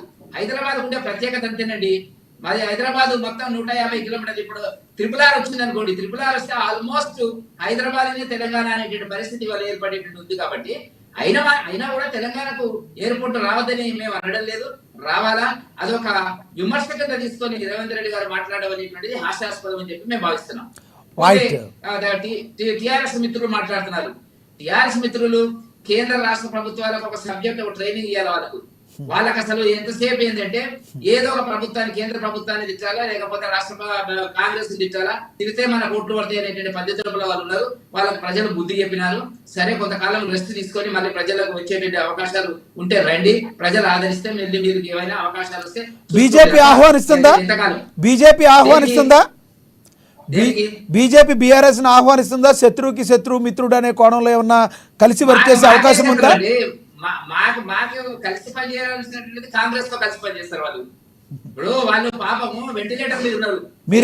మీరిద్దరు కలిసి పనిచేయడం వల్లే కాంగ్రెస్ కి 12 రావాల్సింది ఎంత దగ్గర ఆగిపోయింది అని ఒక నానుడు ఉంది, ఆరోపణ. మేము ఏనాడు కూడా తెలంగాణలో ఏనాడు కూడా ఏ పార్టీతో మాకు పొత్తు లేదు. ఒకటి గుర్తుపెట్టుకోండి, తెలంగాణ వచ్చిన తర్వాత మాట్లాడుతున్నాం, గతంలో సంగతి వదిలేయండి. కాబట్టి ఇప్పుడు వాళ్ళు ఏంటంటే కాంగ్రెస్ ఆలోచిస్తుంది మేము ఎన్ని సీట్లు గెలిచిన తర్వాత 16% నుంచి 37%, 36% మన ఓటు బ్యాంక్ పెరిగిన తర్వాత ఇప్పుడు కాంగ్రెస్ కు నిద్ర పట్టడం లేదు. ఇదేం కదా, బీజేపీ ముందుకు వచ్చింది, 8 సీట్లు గెలిచినారు, మనం అధికారంలో ఉండి 64 సీట్లు గెలిచి 4 నెలల లోపల ప్రజలు ఇంత మోదీ గారి నాయకత్వాన్ని ఎందుకు సమర్థించినారు అనేటువంటి ఒక ఆలోచనలో ఏం చేస్తున్నారంటే మూలకు పడ్డటువంటి వెంటిలేటర్ మీద ఉన్నటువంటి బీఆర్ఎస్ పార్టీని ఎట్లా చెప్పాలంటే ఇంజక్షన్లు ఇస్తున్నారు. ఇంజక్షన్ అంటే రోజు మాట్లాడుతారు. ఇంతవరకు ఒక్క కేసులోనన్నా వాళ్ళ మీద దర్యాప్తు పూర్తి చేసి అరెస్ట్ చేసినారా? మొన్న జరిగినటువంటి పట్నం నరేందర్ రెడ్డి గారిని అరెస్ట్ చేసినారు ఫోన్ కు సంబంధించిన ఇన్ఫర్మేషన్ మీద. మరి కేటీఆర్ ఎందుకు అరెస్ట్ చేయలేదండి వాళ్ళు? కాబట్టి వాళ్ళ మధ్యన అండర్స్టాండింగ్ ఉంది. కేజ్రీవాల్ ఏమో నిర్దోషంట, కవితనేమో నేరస్తురాలంట, ఒకటే కేసులు. అది కాంగ్రెస్ హైకమాండ్ మాట్లాడేటట్టు. కాబట్టి కాంగ్రెస్ కు బీఆర్ఎస్ పార్టీకి అవినాభావ సంబంధం ఉంది. ఎందుకంటే దేశంలో ఢిల్లీలో జాతీయ వాళ్ళ పొత్తులో కమ్యూనిస్టులు ఉన్నారు. అక్కడ కమ్యూనిస్టులు మీరు ఎందుకైనా మంచిది కేసీఆర్ మనకండి ఎప్పటికైనా మనకు పనికొస్తుందనే పద్ధతిలో వాళ్ళకి బ్రీఫింగ్ ఇస్తుంటారు. సరే సీతారాం పరిస్థితి కంక్లూడ్ చేయండి. కాబట్టి తెలంగాణకు రావాల్సినటువంటి ఎయిర్పోర్ట్లు కానీ అభివృద్ధికి సంబంధించినటువంటి అంశాల మీద కానీ భారతీయ జనతా పార్టీ చిత్తశుద్ధి ఉంది. అన్ని రాష్ట్రాలు సమానంగా చూడే పరిస్థితి ఉంటుంది. విమర్శ కోసం విమర్శ చేస్తే బడ్జెట్ లో తెలంగాణ పేరు లేదు, ఆంధ్రప్రదేశ్ పేరుంది, బీహార్ పేరుంది అనేటువంటిది వాటికి రెండింటికి ఇచ్చినటువంటి కొన్ని ప్రత్యేక సడలింపులు, ప్రత్యేక సహాయం అనేటువంటిది ఉంటే ఉండవచ్చు. మనకు రావాల్సిన 35,000 కోట్ల రూపాయల రైల్వే ప్రాజెక్టులు ఇలా శాంక్షన్ ఉన్నాయి తెలంగాణలో. ఈ సంవత్సరం 5,500 కోట్ల రూపాయలు రిలీజ్ చేయడం జరిగినటువంటిది. చాలా సందర్భాల లోపల ఫైనాన్స్ కమిషన్ చెప్పినటువంటి రికమెండేషన్స్ నే ఈ ఆర్థిక వనరులు పంపిణీ అనేది జరుగుతుంది తప్ప ఏదో నిర్మలా సీతారామన్ ఇష్టం ఉంటే ఇస్తుంది లేకపోతే అనేటువంటి రాజకీయ ప్రయోజనాల కోసం విమర్శలు చేసేటువంటిది కేసీఆర్ అలవాటైంది. అదే పద్ధతిలో రేవంత్ రెడ్డి గారు దాన్ని ఫాలో చేస్తున్నారు. రైట్. వెంకటస్వామి గారు ప్లీజ్. వెంకటస్వామి గారు, వెంకటరెడ్డి గారు మాట్లాడిన దాన్ని మీరు ఏకీపిస్తారా? వెంకటరెడ్డి గారు మాట్లాడిన దాంట్లో ఇప్పుడు నేను ముందే చెప్పిన వెంకటరెడ్డి గారికి, నేను ముగ్గురు అమ్మల ముచ్చటైన తెలంగాణ అని చెప్పిన. కాబట్టి నాకు భారతీయ జనతా పార్టీ పాలసీ మీద వాళ్ళు సపోర్ట్ చేసిన దాని మీద వెంకటరెడ్డి గారి కంటే నాకే భారతీయ జనతా పార్టీ లేకపోతే అనుభవ సంఘాలతో ఎక్కువ సంబంధం. నేను వారిన కాంగ్రెస్ ఏం కాదు. నేను ఏబీపీలో పనిచేసిన, ఆర్ఎస్ఎస్ లో పనిచేసిన, ఇప్పుడు కూడా గర్వంగానే చెప్పుకుంటాను. భారతీయ జనతా పార్టీలో నేను పనిచేయలే, పార్టీ పరంగా నేను కాంగ్రెస్ పార్టీ మనిషిని. ఫస్ట్ టైం నేను కాంగ్రెస్ లో చేరాను. నేను కేసీఆర్ తోటి టీఆర్ఎస్ లో కూడా పనిచేయలేదు. నేను తెలంగాణ ఉద్యోగ బిడ్డగా వారితో కలిసి నేను జేఏసీలో పనిచేసిన. సో కాబట్టి నేను సత్యమేనే చెప్పదలుచుకున్నా. సో సుష్మా స్వరాజ్ గారు లేకుండా ఇలా తెలంగాణ రాకపోయేది. అలా సుష్మా స్వరాజ్ గారి యొక్క లీడింగ్, ఒక పక్కన అద్వానీ గారు వ్యతిరేకించిన హైదరాబాద్కి వచ్చి వరంగల్లో అదే మన తెలంగాణలో రాష్ట్ర రాజధాని తెలంగాణ కాబట్టి తెలంగాణ అక్కర్లేదని చెప్పిపోయింది అద్వానీ గారు. ఆ స్థితిలో సుష్మా స్వరాజ్ గారు ఇనిషియేట్ తీసుకొని ఇక తెలంగాణ బిడ్డల బలిదానాన్ని గుర్తించి వారు సోనియా గాంధీ గారికి సహకరించినారు, బిల్ పాస్ అవ్వడం లేదు. కాబట్టి ఆ విషయాన్ని ముందే చెప్పిన. అటు కొట్లాడిన వాళ్ళ కేసీఆర్ తో సహా, నాతో సహా, ఇటు ఇచ్చేదాంట్లో సహకరించిన బీజేపీతో సహా మిగతా పార్టీలతో అందరినీ గౌరవించాల్సిన బాధ్యత తెలంగాణ ప్రజల మీద ఉంది, తెలంగాణ రాజకీయ నాయకత్వం మీద ఉంది అని నేను అది నా కాన్ఫిడెన్స్. ఇక మిగతా అంశాల విషయానికి వచ్చినాయంటే వ్యక్తిగత, ఇప్పుడు మీరు వెంకటరెడ్డి గారు చాలా స్పష్టంగా అన్నారండి. మోడీ గారు తల్లిని తీసినారనేటువంటి మాట చాలా స్పష్టంగా ఉత్తరప్రదేశ్ ఎలక్షన్ సందర్భంగా అన్నారు. సో అది చాలా స్పష్టంగా అన్నారు. అంటే ఆయనకు ఒక ఇనారెన్స్ ఎక్కడో, ఆయనకు వ్యక్తిగతంగా కావచ్చు, పార్టీ పరంగా ఆయన ఇన్ఫ్లుయెన్స్ చేయలేకపోయింది. ఎందుకంటే ఈ was not an MP at that time, is not an important during that period. కాబట్టి ఒకవేళ మోడీ నిజంగానే ఇంపార్టెంట్ ఇప్పుడున్న రోడ్లో ఉంటే తెలంగాణ ఇయ్యకపోయేటోడు అనేటువంటిది నేను అనుకుంటున్నా. అది ఆయన రాంగ్, ఆయన రైట్, ఆయనకున్నటువంటి ఆలోచన. నాకు వచ్చిన కన్క్లూజన్ తెలంగాణ బిడ్డలుగా మేము పడ్డ బాధ మీరు కూడా పడ్డారు కదా, వెంకటరెడ్డి గారు మాతో పాటు చిన్నపిల్లలైనటువంటి వివేక్ రాములు కూడా పడ్డారు కదా. కాబట్టి తెలంగాణ ఇచ్చే విషయంలో భారతీయ జనతా పార్టీని నేనేం తప్పు పట్టడం లేదు. మోడీ గారి యొక్క వ్యవహార శైలిలో తప్పనిసరిగా కొంత అనుమానాలు ఉన్నాయి. అది వాళ్ళు నివృత్తి చేసుకోవాల్సిన బాధ్యత వాళ్ళ మీద ఉన్నది. అవి ఏవేవి ఉన్నాయో నేను ఆల్రెడీ చెప్పినా, మళ్ళా దౌరాయించిన అక్కర్లేదు. భవిష్యత్తు సంబంధించి అనలిస్ట్ గారు చెప్పినట్టుగా let us confine to the with airport. Venkat Reddy గారు చెప్పకనే అనకుండానే అంటున్నారు. ఆయన ఎయిర్పోర్ట్ అక్కర్లేదు అన్నట్టుగా ధ్వనిస్తున్నారు మాట. 2.5 గంటలలో మనం హైదరాబాద్ నుంచి వెళ్ళిపోవచ్చు, లేకపోతే ఇక్కడికి చేరొచ్చు, అక్కడికి చేరొచ్చు అని అంటే రోడ్డు ప్రయాణం చేరొచ్చు అనేది మాకు కూడా తెలుసా. రోడ్డు బాగానే అయినాయి, మంచిగానే పోతున్నాం వస్తున్నాం. రాజీవ్ రాజార్ అయింది, ఇటు వరంగల్ రాజార్ అయింది. అంత మాత్రాన ఎయిర్పోర్ట్ రావద్దు, ఎయిర్పోర్ట్ నుంచి చెప్పాను. నేను గుజరాత్ ఇన్ఛార్జిగా ఉన్న మిత్రమా, సూరత్ వడోదర అహ్మదాబాద్ 3 నగరాల డిస్టెన్స్ ఎంతో తీసుకోండి, కానీ 3 దిక్కులో కూడా ఎయిర్పోర్ట్ ఉన్నాయో లేదో చూసుకోండి. అంటే గుజరాత్కి ఒక న్యాయము, తెలంగాణకు ఒక న్యాయమా? మరి ఆ విషయాన్ని ఒకసారి వెంకటరెడ్డి గారు కానీ, లేకపోతే భారతీయ జనతా పార్టీ మిగతా పెద్దలు కానీ, కృష్ణారెడ్డి గారు కానీ, కిషన్ రెడ్డి గారు కానీ ఆలోచించుకోవాల్సిన అవసరం ఉంది. నేను అంటే తెలంగాణ బిడ్డగా పార్టీలకు అతీతంగా తెలంగాణ అభివృద్ధిలో అది గత సీఎం గా ఉన్నటువంటి కేసీఆర్ గారు 5 ఎయిర్పోర్ట్లు అన్నా, ఇప్పుడు మా సీఎం గా ఉన్నటువంటి మన రేవంత్ రెడ్డి గారు 5 అన్నా కూడా వాటికి తెలంగాణ ప్రతి బిడ్డ వెంకటరెడ్డి గారితో సహా అందరం కూడా జయగొట్టాల్సిందే. అవి రావడం కోసం కేంద్ర ప్రభుత్వాన్ని డిమాండ్ చేస్తామా, అప్పీల్ చేస్తామా, బతిలాడుకుంటామా, ఏం చేస్తాము, ఏది లాబీ చేస్తారా, ఏం చేసినా కూడా అవి వస్తే ప్రధానికి అందరికి కూడా ఉపయోగకరమే. అది గుర్తుపెట్టుకోండి. హైదరాబాద్ డిస్టెన్స్ ఏదైతే డిస్టెన్స్ ఉన్నో దాని మధ్యలో ఉన్నటువంటి, అంటే అహ్మదాబాద్ కు సూరత్ కు మధ్యలో ఉన్నటువంటి వడోదరలో కూడా వాళ్ళకు ఎయిర్పోర్ట్ ఉండొచ్చు, కానీ మనకు ఉండకూడదు. సో ఇది సమంజసం కాదు. ఆడ కూడా రోడ్లు ఉన్నాయి సార్. వెంకరెడ్డి గారు నేను ప్రయాణం చేసినా ఆడ ఇన్ఛార్జ్ ఉన్నాయి, మీరు కూడా ప్రయాణం చేసి ఉంటారు, మీరు కూడా మా యూనియన్ లీడర్ గా తెలిసింది కాబట్టి మీకు కూడా తెలుసు. కాబట్టి తెలంగాణ అభివృద్ధిలో ఎయిర్పోర్ట్ అనేటువంటిది అవసరం అని మేము భావిస్తున్నాము. ఏ రాష్ట్రానికైనా అవసరము, ఇప్పుడు ఈ రాష్ట్రానికి అవసరం. నేను చెప్పినా కదా, ఆంధ్రప్రదేశ్ లో ఉన్నప్పుడు ఉన్న వివక్ష కారణంగా ఏదైతే గ్యాప్ ఉందో దాన్ని ఇప్పుడు బీజేపీ కానీ, కాంగ్రెస్ కానీ, టిఆర్ఎస్ కానీ పూరించే అవకాశం ఉన్నది. అవసరమైతే అందరం కలిసి ఎయిర్పోర్ట్ తెచ్చుకోవడానికి మోడీ గారి దగ్గర పోతామా, షా గారి దగ్గర పోతామా, అందరం పోవడానికి సిద్ధంగా ఉండాలని నేను చెప్తున్నాను. రైట్ వెంకటస్వామి గారు. వివేక్ పాటిల్ గారు ప్లీజ్. ఈరోజు మొమనూరు ఎయిర్పోర్టు నిర్మాణానికి సంబంధించి 205 కోట్లు ఏదైతే ప్రస్తుత కాంగ్రెస్ రేవంత్ రెడ్డి గారి ఆధ్వర్యంలో రిలీజ్ చేశారో దాన్ని మేము స్వాగతిస్తా ఉన్నాము. దాన్ని స్వాగతిస్తూ గతంలో మేము ఉడాన్ పథకం ద్వారా చేసుకున్నటువంటి 5 ఎయిర్పోర్ట్ల నిర్మాణానికి సంబంధించినటువంటి గత ప్రభుత్వం చేపట్టిన దాన్నే మీరు ముందుకు తీసుకుపోతా ఉన్నారు తప్ప ఇది ఎటువంటి కొత్త ప్రపోజల్ కాదు, కొత్తగా తీసుకొచ్చింది కాదు. చెప్పండి వెంకటస్వామి. ఒక్క మాట వివేక్, వరంగల్ బిడ్డగా నేను చెప్తున్నా, వరంగల్ ఎయిర్పోర్ట్ కనుక కేసీఆర్ గారికి నిజంగానే చిత్తశుద్ధి ఉంటే వరంగల్ ఎయిర్పోర్ట్ మీ హయాంలోనే అద్భుతమైన ఎయిర్పోర్ట్ అని నువ్వే చెప్తున్నావు కదా, 1930 నుంచి ఉన్నదన్నది కదా, దాన్ని తీసుకురావడంలో కేసీఆర్ గారు విఫలమైనరు. దానికి ₹1 కేటాయించలే. దానికి ఇవాళ భూసేకరణ ఇంకా ఇబ్బంది అవుతుంది.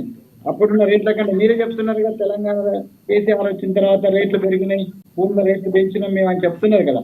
సో ఆ భూముల రేట్లు పెరగడం వల్ల ఇవాళ వరంగల్ చుట్టుపక్కల నక్కలపల్లి అనే నా దత్తత గ్రామం, నక్కలపల్లి అనే ఒకటి ఊరు దత్తత గ్రామం. ఆ రోజు ఎకరం అంటే నాకున్న చిన్న సాలరీలో ఎకరం కొనుక్కునే అవకాశం ఉండే ఆ రోజు, కానీ ఇవాళ అట్లా పరిస్థితి లేదు.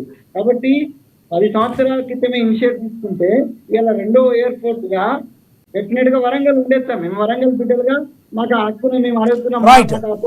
కేసీఆర్ వివేక్ గారు ప్లీజ్. వరంగల్ బిడ్డగా మాకు మా వరంగల్ ఎయిర్పోర్ట్ పూర్తి అదే విధంగా పెద్దపల్లి జిల్లా బసంత నగర్,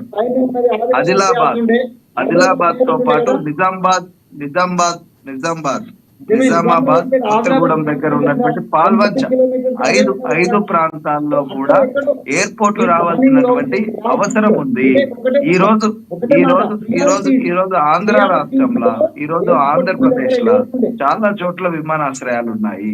మన దగ్గర కూడా ఉమ్మడి ఇప్పుడు మనము ఆంధ్రప్రదేశ్ మీద అనాల్సింది లేదు, గుజరాత్ మీద అన్నింటిలో ఉన్నాయి. మనకు కావాలనేది కేసీఆర్. ఇప్పుడు మీరు మీరు మనం ఎందుకు అడిగినాం? కేసీఆర్ అడిగినా ఇలా రేవంత్ రెడ్డి అడిగినా మనకు లేవని అడుగుతున్నాం.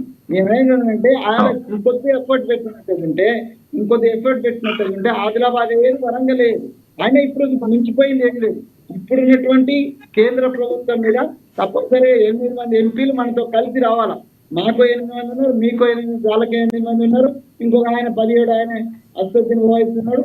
డెఫినెట్ గా 17 మంది ఎంపీలు ఒక దగ్గర కూర్చొని మాకు కూడా రాజ్యసభలో 5 ఎంపీలు ఉన్నారండి.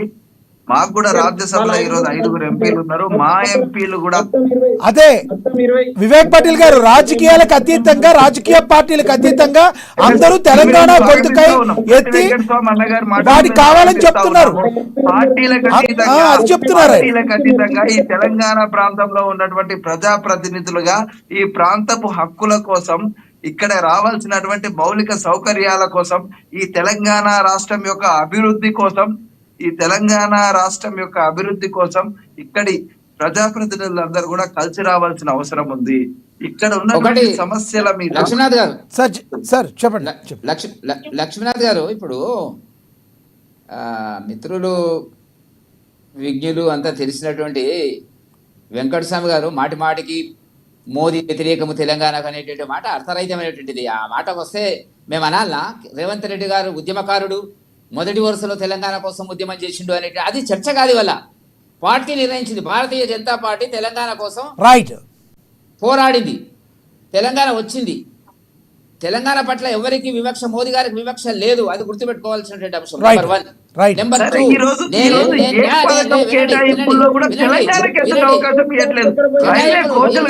తెలంగాణకి కేటాయించేటువంటి బడ్జెట్ కావచ్చు. ఈ రోజు తెలంగాణ రాష్ట్ర ప్రభుత్వము భారతదేశానికి ట్యాక్సుల రూపంలో కట్టే డబ్బులు ఎంత, ఈ భారతదేశ ప్రభుత్వము తెలంగాణకి ఇచ్చేటువంటి గ్రాంట్ ఎంత? ఇప్పుడు గంగపురం వెంకటరెడ్డి అన్న గారు, తెలంగాణ రాష్ట్ర ప్రభుత్వము ట్యాక్సుల రూపంలో ఈ కేంద్ర ప్రభుత్వానికి కట్టే డబ్బులు ఎంత, ఈ తెలంగాణలో జరిగే అభివృద్ధి కోసం ఈ భారత ప్రభుత్వం చేసే కేటాయింపులు ఎంత? అట్లా అరిస్తే కాదు లక్ష్మీనాథ్ గారు. వెంకటరెడ్డి గారు చెప్పండి. పాటిల్ గారు, వెంకటరెడ్డి గారు, అది వివేక్ పాటిల్ గారు టైంలో మీరు మాట్లాడారు. వెంకటరెడ్డి గారు వివేక్ పాటిల్ గారు ఇచ్చిన టైంలో మీరు ఒక క్వశ్చన్ అడుగుతారు. మీకు ఇచ్చిన టైంలో మీరు మాట్లాడారు. వెంకటరెడ్డి గారు దయచేసి మీరు అర్థం చేసుకోవాలి. అది వివేక్ పాటిల్ గారి టైం. మీరు ఆల్రెడీ మాట్లాడారు. నన్ను కన్క్లూడ్ చేయమన్నారు. ఆయన టైంలో మీరు మాట్లాడే ఏదైనా ఉంటే క్వశ్చన్ మీరు డైరెక్ట్ గా అడగండి. మీరు ఆల్రెడీ మీ టైంలో మీరు నేను అడుగుతా ఉన్నాను. వివేక్ పాటిల్ గారు ఒక్క నిమిషం ఆగండి. వివేక్ పాటిల్ గారు ఒక్క నిమిషం. తెలంగాణ రాష్ట్ర ప్రభుత్వము పన్నుల రూపంలో ఈ భారతదేశ ప్రభుత్వానికి కట్టిన డబ్బు ఎంత, ఇదే గ్రాంట్ల రూపంలో తెలంగాణకు మీరు ఇచ్చినటువంటి డబ్బు ఎంత? 4 లక్షల కోట్ల రూపాయలు ఈ తెలంగాణ ప్రభుత్వం ట్యాక్స్ రూపంలో ఈ భారతదేశ ప్రభుత్వానికి కడతా ఉంది. విను నీకు ఫండమెంటల్ రాజ్యాంగం తెలియకపోతే నేర్చుకో. భారత ప్రభుత్వము, ఆంధ్రప్రదేశ్ ప్రభుత్వం, తెలంగాణ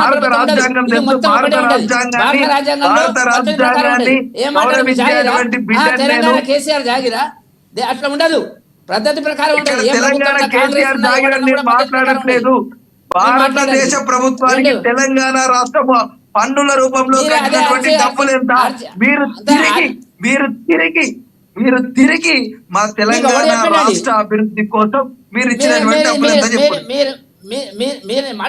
ఊరుకుంటావా మాట్లాడితే? లక్ష్మీనాథ్ గారు మీరు చెప్పండి సార్. వెంకటరెడ్డి గారు చెప్పండి. వీళ్ళకి బీఆర్ఎస్ వాళ్ళకి అర్థం కాదు ఏంటంటే ప్రాంతీయ తత్వము, కుటుంబ తత్వము, కేసీఆర్ కుటుంబము, హరీష్ రావు ఈ తప్ప ఇంకోటి తెలియదు. భారతదేశం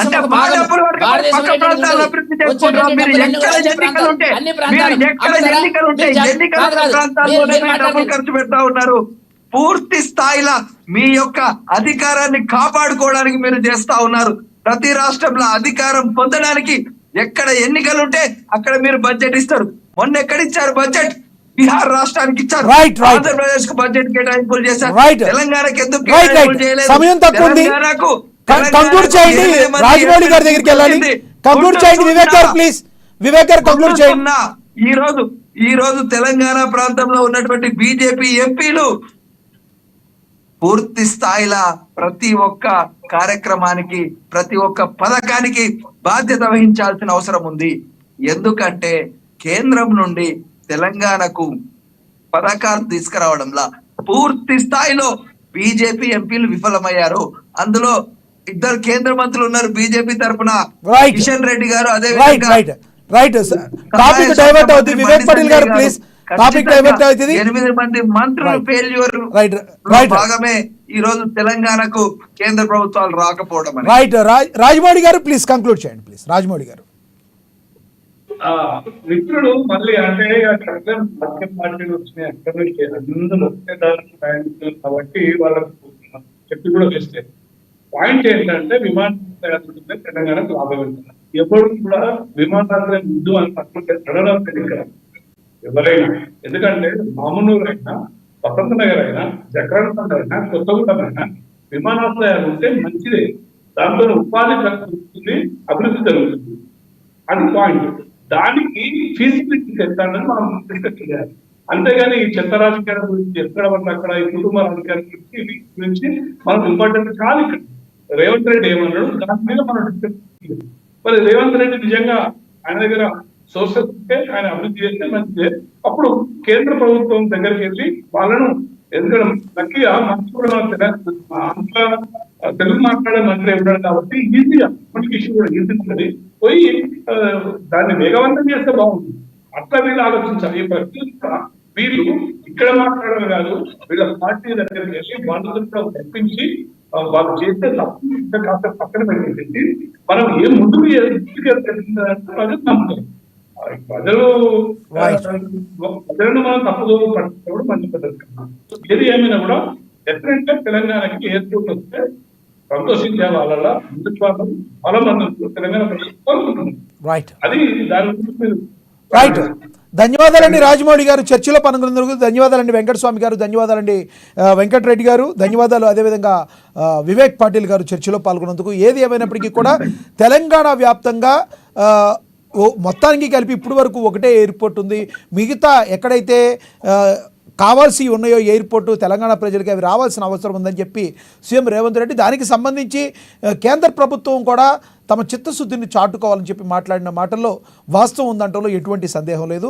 రానున్న రోజుల్లో మరొక 3 నుంచి 4 ఎయిర్పోర్ట్లు తెలంగాణకు వచ్చే అవకాశం ఉంది. దానికి సంబంధించి కాంగ్రెస్ పార్టీ కూడా చిత్తశుద్ధిగా పనిచేస్తుంది. ఎటువంటి పరిస్థితుల్లో ఎయిర్పోర్ట్లు తీసుకొచ్చే దానికి కేంద్ర ప్రభుత్వం కూడా తమ సహకారాలు అందించాలని చెప్పి కాంగ్రెస్ ప్రభుత్వం చెప్తున్నమాట. మరి రానున్న రోజుల్లో ఏం జరుగుతుందనేది మనం వేచి చూడాల్సిన పరిస్థితి. ఇది వాటి స్పెషల్ డిబేట్. చూస్తూనే ఉండండి.